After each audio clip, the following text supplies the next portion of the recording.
Welcome into another episode of Full Courtney Press. I'm your host, Courtney Mims. If you're tuning in just now to this episode, you have missed a lot of great content, a lot of great basketball chats that have happened on this show, but I'm excited for this one. Very new to the podcast, I guess I should say, podcast, TV show, whatever you want to call this thing, is Anthony Christensen, Whole Hog sports writer and college basketball sicko like myself, because we've had many a chats about very random college basketball teams. I feel like you give me a fun basketball fact I didn't know every single time I talk to you, Anthony. Anthony, we're going to talk about this Ole Miss game because Hogs 2-0, baby, for the first time since in over a decade, 2014, right? In a decade? If my math is right, I don't know. I don't know what year. Yeah. I don't know what year it is. It's 2026. Somewhere in the general range, yeah. Yeah, 2026. It's over a decade. Close enough. Yeah. Close enough. But yeah, it's still a big deal to be 2-0, taking down Ole Miss. Final score of that one, 94-87. Anthony, you are still in Oxford, right? Yes. Yeah. So we got to Oxford yesterday, checked into the hotel, and we're actually leaving tomorrow for Auburn. It was going to end up costing the company more money to do two separate trips as opposed to one 4-day trip. So myself, Matt Byrne, and Hank Clayton, we're all on the road for a few days and a little beat bonding time, I guess. So it's been fun.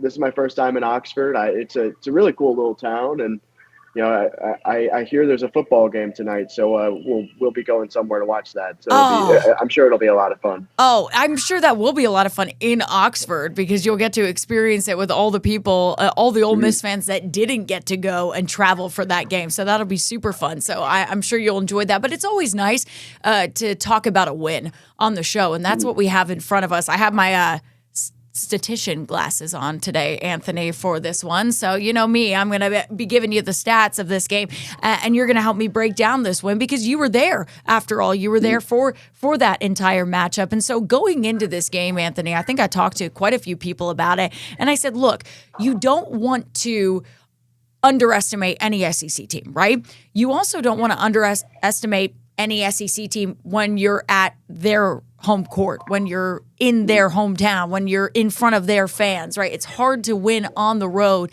in this league.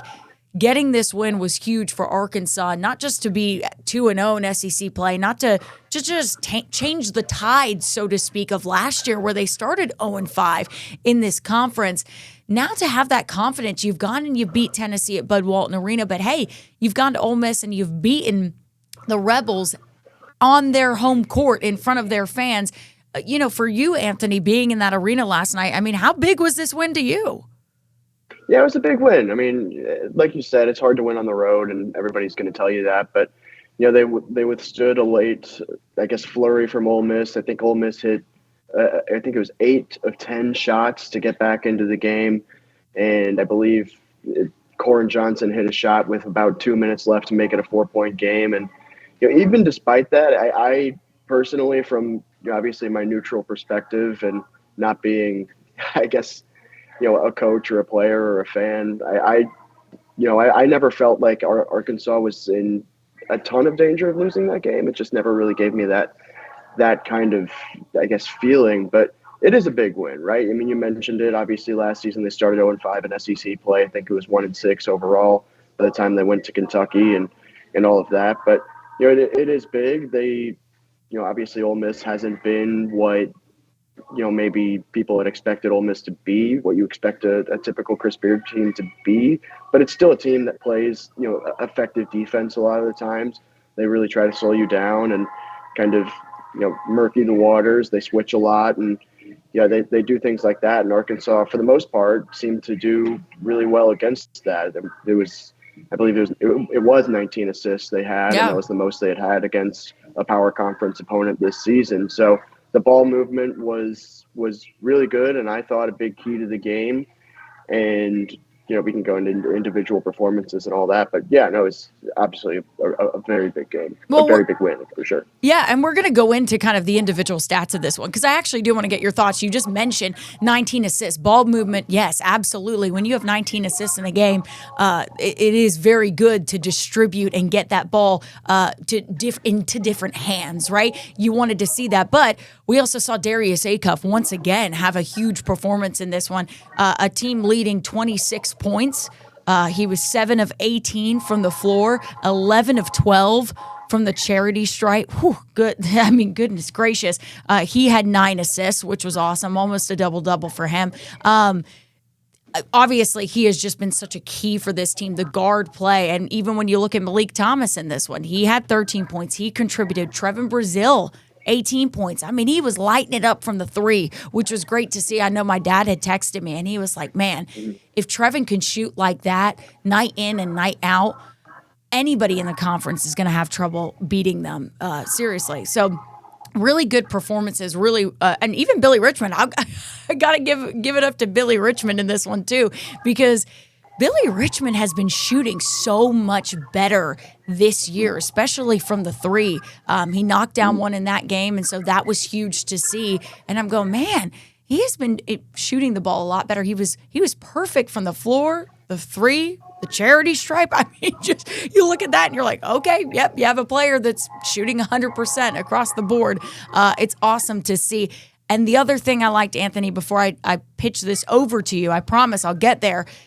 I said before the show, in my pregame show, and this kind of goes without saying with a Chris Beard team, you know they're going to be defensively good, right? You know they're going to be defensively sound.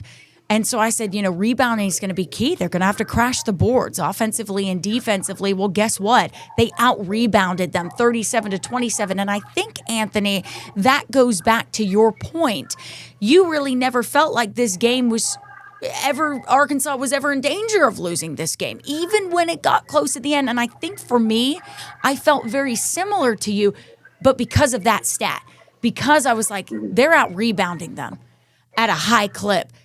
I absolutely think they can close this one out. Do you kind of feel the same way? Is there something else I didn't mention there that stood out to you in this one?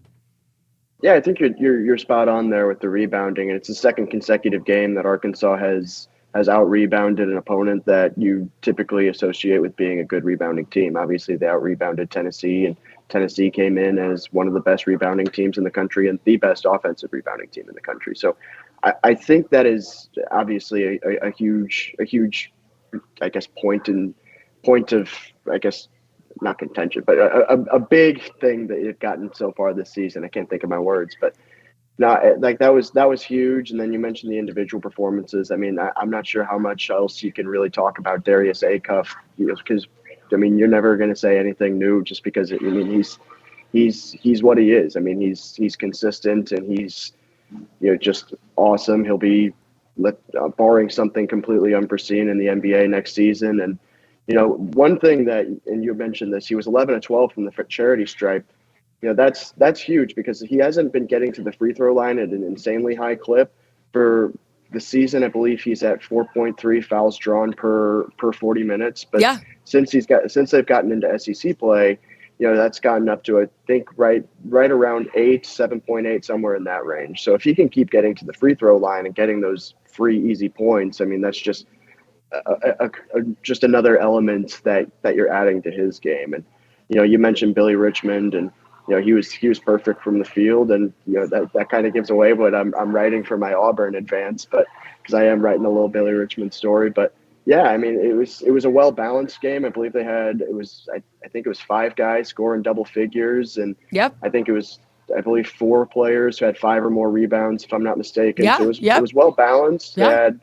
They had good assists all across the board. Obviously, Acuff is going to be the guy you look at with the 9, but DJ Wagner had 4 despite not necessarily shooting all that well last night, and he had 4 assists. And yeah, just Malik Thomas and Carter Knox, I believe, both had 2 apiece. So yeah, it was a well balanced game, be it from a scoring perspective, be it from the rebounding perspective, the assist perspective outside Darius Acuff's outlier of 9. But yeah, it was. I thought it was a really impressive performance. And post game, Chris Beard, he came into the post game interview room, and he talked about it. He said, I don't think Arkansas had any players who put in a D or an F performance, and that's kind of the level he needs, Ole Miss to get to, and just hasn't happened for Ole Miss yet this season. But I just think that kind of encapsulates what the overall performance for Arkansas was last night. Just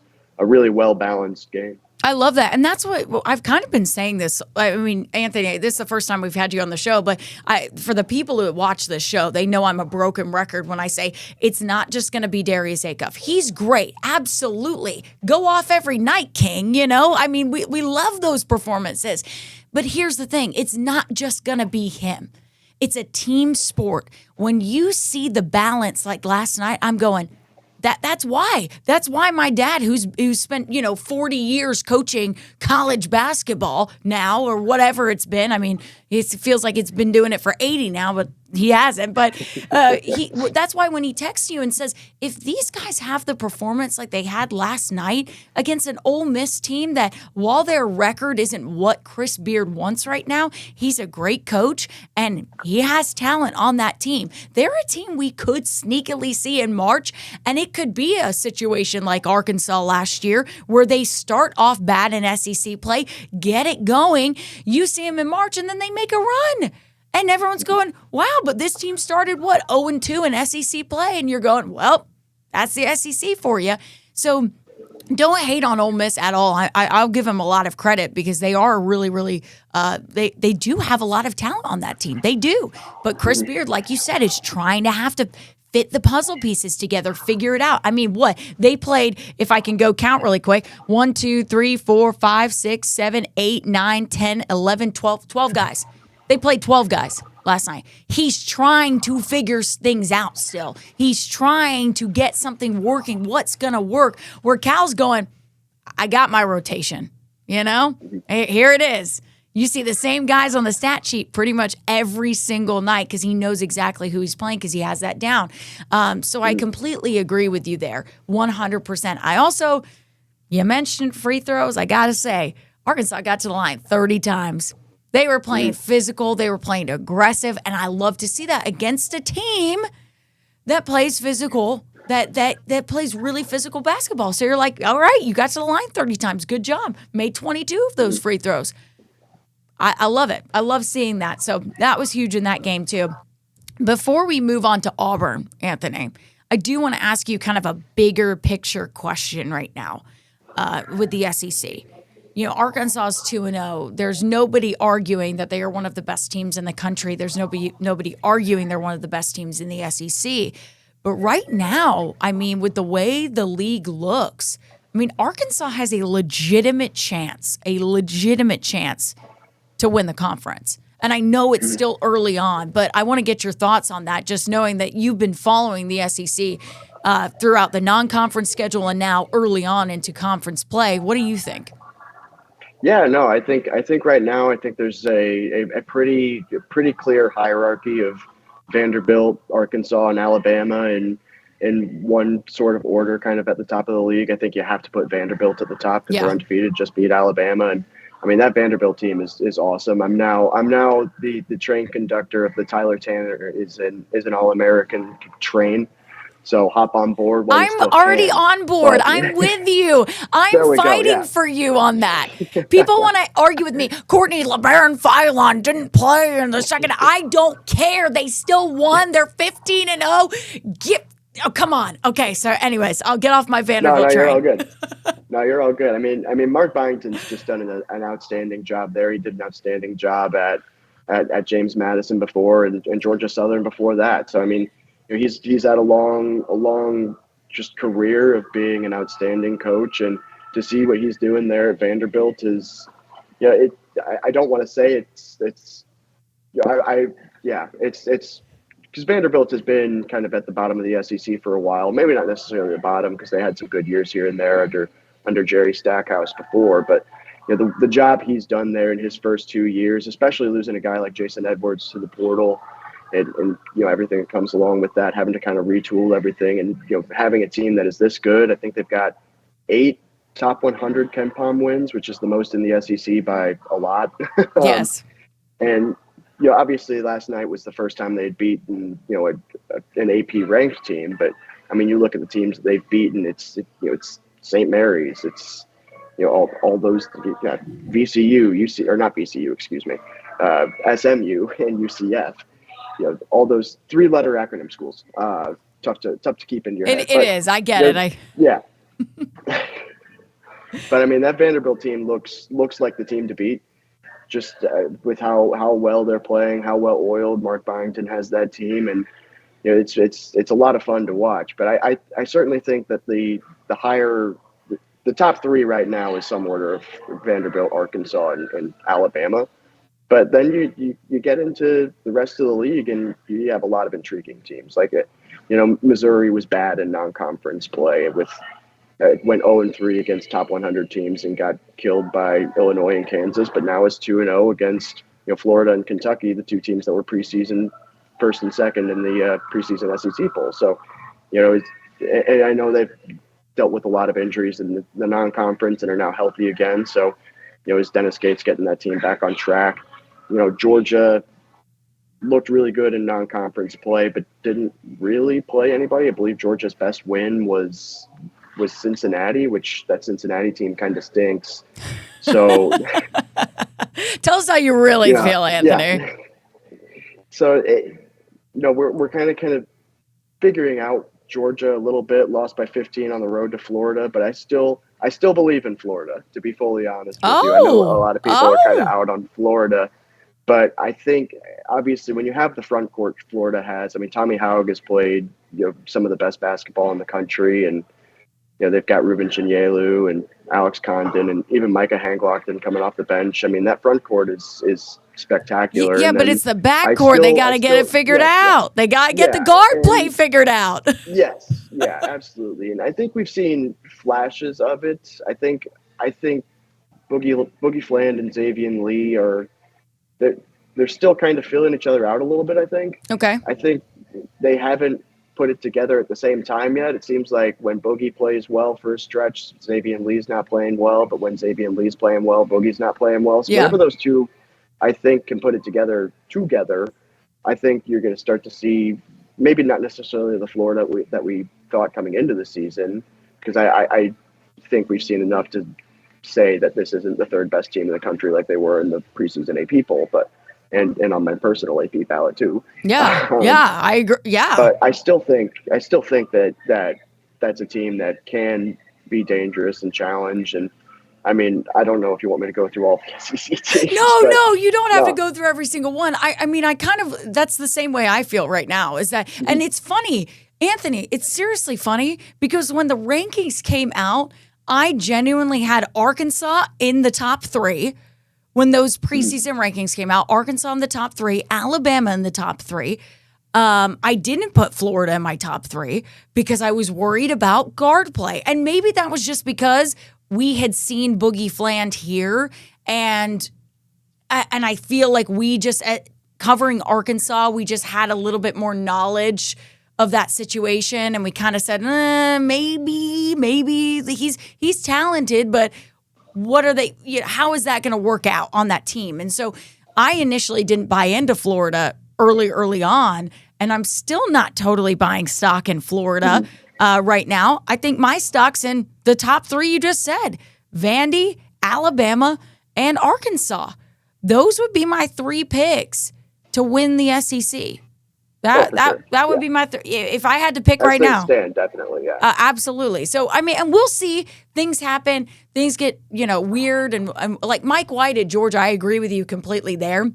Is that they didn't really play anybody in the non-com, but some people said that about Vandy. Some people said, who did they really play? I mean, that was a quote. Well, to be fair to Vandy, they still had a lot of, like I said, the top 100 KenPom teams. Georgia's non-conference schedule. Hey, whoa! I'm with you, Anthony. I'm arguing with you. I'm going against the haters, the Vandy haters. Vandy had 5 or 6 top 100 teams on its on its non-conference schedule, and Georgia did not. They did not. Georgia played 2. They did not. I agree with you there. All I'm saying is that I think Mike White's team, I get it. They lost to Florida, but Florida always gives Mike White fits. It's just a weird situation, and you know that. I don't need to go into that on the podcast for everybody, but for everybody who doesn't know, it was a weird situation when he left. Like, I was there when it happened, and he said that his kids were being bullied, and it was a whole thing, and people were like, what are you talking about? His kids are being bullied, and it was just weird. It wasn't a nice situation when he left. I guess I should say that. It wasn't, people weren't happy. So I think whenever those two teams match up, it's always kind of weird. I mean, Georgia is a rival of Florida anyways, so it is a rivalry game, but it's just, it's a little bit more now that there's still bad feelings with Mike White, if that makes any sense. So sometimes I throw that game out. I'm just being honest with you there. That's fair. And Georgia can still score with anybody in the country. That's what I'm saying. Offense has been spectacular. That's what I'm saying. So I would hold off on the Georgia hate just a little bit, because I keep saying to people, I'm like, when Arkansas plays them, I'm a little nervous. And we're going to talk about that in just a second. I do have to take a short break. We are going to take a very, very, very short break, but we'll be right back with more Full Courtney Press. We're going to preview that Auburn game up next. Stay with us.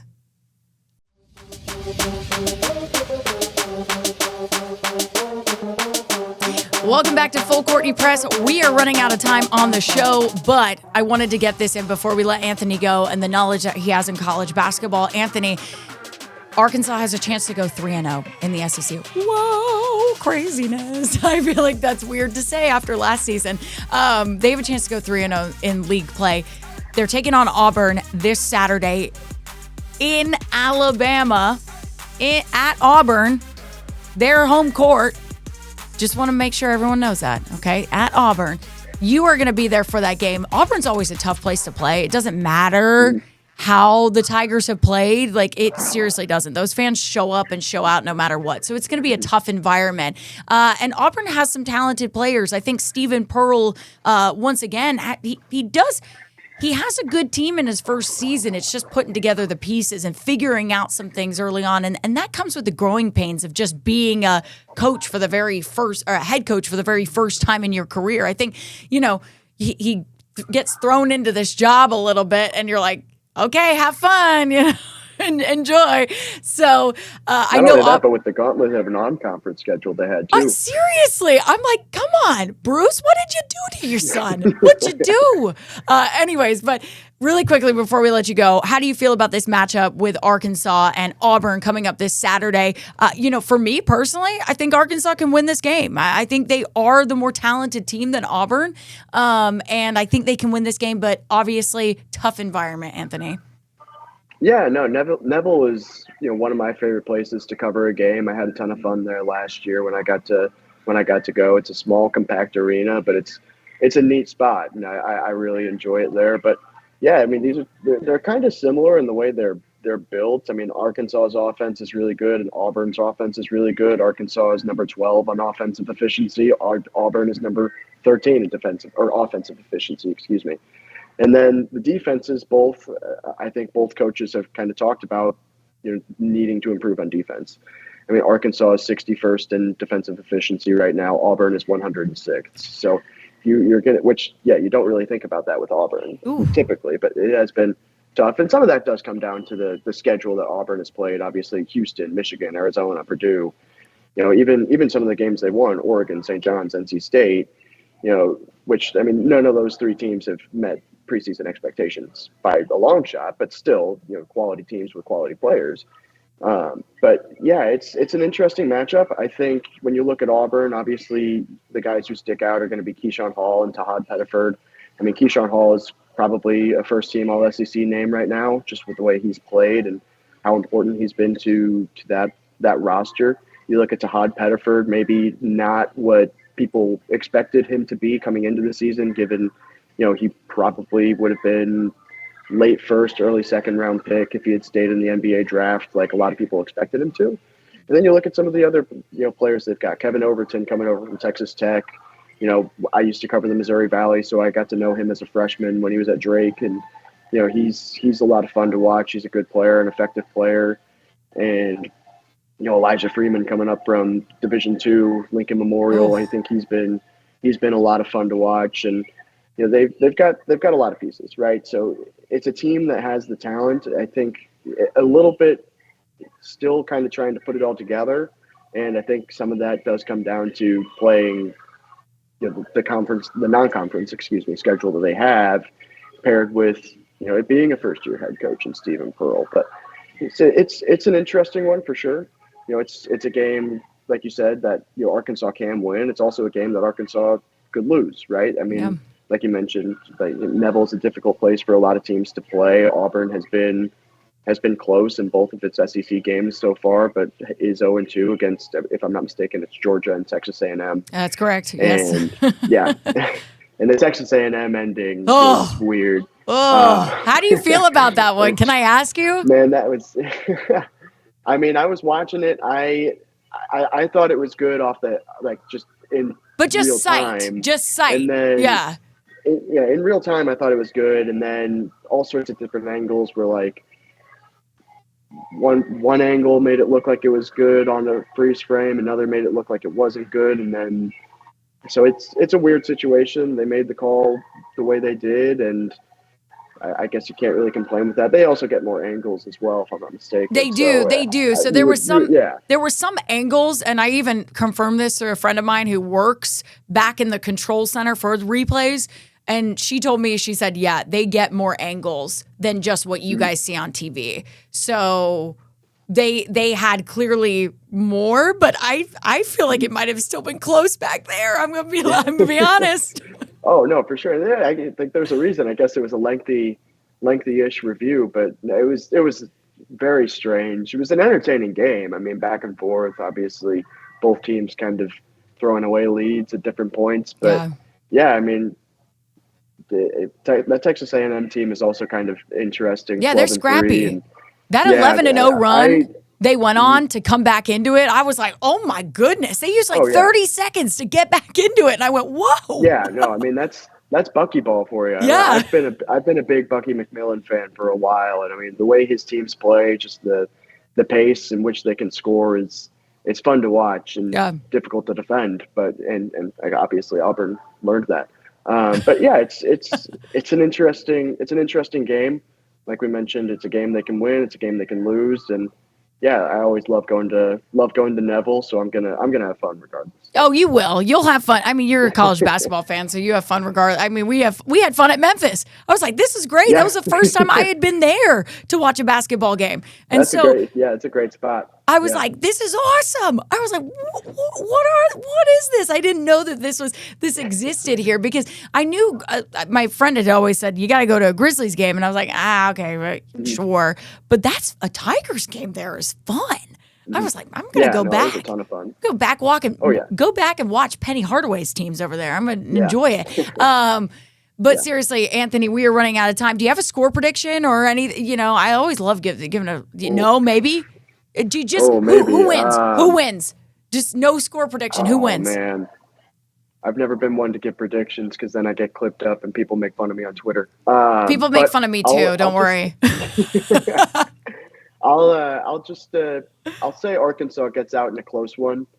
I just think you look at the versatility of Arkansas's offense, the way they can spread it out and make it a passing game if it needs to be, or a driving game if it needs to be, I think it's difficult to defend. And when you look at some of the defensive struggles that Auburn has had especially against upper tier competition, I think that gives Arkansas a slight edge, despite the home court advantage that Auburn has, the really good home court advantage Auburn has.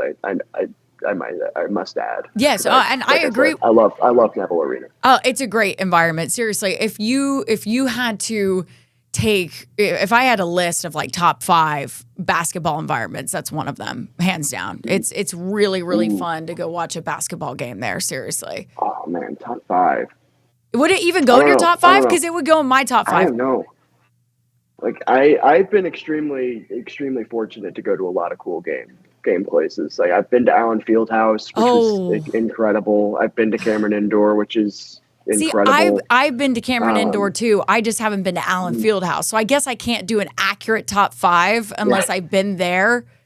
But that's always been a bucket list for me to go to Allen Fieldhouse. Yeah, it's well worth it. I mean, it's one of those places you walk in and it's like, holy crap, this is what college basketball is. It's an incredible venue. And yeah, I mean, like I've been to Hilton Coliseum up in Ames, Iowa, and I've been incredibly fortunate to have gone to the places I've gone this stage of my career. Breslin Center, all sorts of places. You could do a really good top 10 ranking. I'm over here like, oh, this was a really good, like I've been to some really, really cool environments, but every time it's like recency bias where I'm like, oh, that was a really cool environment. Or because for me, Bud Walton Arena always goes in my top 5, and people are like, it's not even one of the cool, and I go, shut up. It is to me, okay? To me. So I think it's a little bit of that. But Auburn Rupp is great. And sorry to interrupt. No. Rupp is great too. Auburn now does I'm like reminiscing on all the places I've been. It's like, well. Yeah, Anthony, stop rubbing it in all of our faces, okay? We have basketball fans who watch the show haven't been to any of those places. So you know what? You just go take that and leave that. No, I'm just kidding. I'm sorry. I'm kidding. Yeah, no, it's amazing. Honestly, I just like how Auburn does it with the fans. To me, the fans just feel like they're there, like right on top of you. And I haven't been to a place where I feel like the fans are that included in the environment. Do you know what I mean? Mm-hmm. Where it's like sometimes they're more spread out, you know? Mm-hmm. Yeah, they're right on top of the action. I love how the student section kind of goes around. And yeah, it's a really cool setup. Like I said, it's a small arena, but I love it. It's one of my probably SEC only, definitely probably one of my 3 or 4 favorite arenas. It's definitely top 3 in the SEC for me. Top 3 in the SEC for me, but maybe not. If top 5, it might rank out of that, but maybe top 10. It definitely is one of my favorites. Like if I have to go through, it's definitely one of my favorites. You're gonna have a great time there on Saturday. Hopefully, Arkansas can get a win, start conference play 3-0, because that would be awesome. Coming up, into their slate that they have coming up ahead, because they have South Carolina at Bud Walton Arena. That's coming up next Wednesday. Then they go to Athens. Speaking of Mike White. They go to Athens. They face off with Georgia. Then we talked about Vanderbilt. Guess what? They have them at Bud Walton Arena Tuesday, January 20th. That's going to be a fun game. Mark that in your calendars. I am going to be there for that one because I cannot wait for that matchup. It's going to be a fun one. You have to be there for the Mark Byington experience. Yeah, I have to. Listen, I just love good college basketball. That's going to be good college basketball right there. So, Anthony, thank you so much for coming on the show. We really appreciate all of your time today. Have a great time at that game this weekend. And that's going to do it for this episode of Full Courtney Press. We'll see you next Wednesday.